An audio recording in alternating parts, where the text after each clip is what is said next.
आए जरा इस वीडियो में लामहदूद हिंसी सिलसिले, किसी ड्रामे का नाम लग रहा है।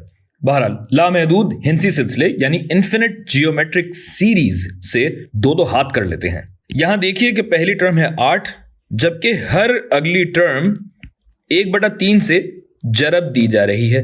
यानी 1/3 से जरब दिया तो 8/3 और 8/3 को 1/3 से जरब दिया तो 8/9। इसका मतलब यह हुआ कि ये जो सिलसिला है ये होगा 8 जरब 1/3 की ताकत के, जबकि के जो है वो 0 से लेके लामहदूद तक जा रहा है। ये तो हो गया सिलसिला। अब इस सिलसिले का हासिल जमा क्या होगा, सम क्या होगा। आप जानते हैं कि किसी भी हिंदसी सिलसिले के लिए सम टू इंफिनिटी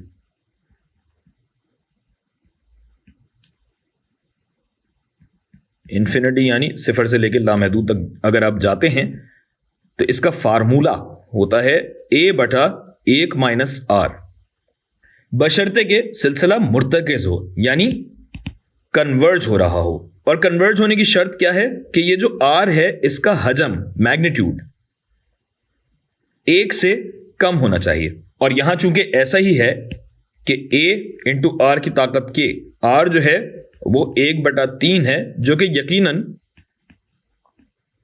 1 से कम है, लिहाजा ये फॉर्मूला लग सकता है। और इस फॉर्मूले के तहत हमारा जो सम टू इंफिनिटी है यानी लामहदूदियत तक का हासिल जमा है वो होगा 8/1 - 1/3 जो हो जाएगा 8/2/3 और ये ऊपर आ जाएगा तो ये हो जाएगा 8 जरब 3/2, 2 चौके 8, 4 तिये 12। ये हुआ आपका सम टू इंफिनिटी।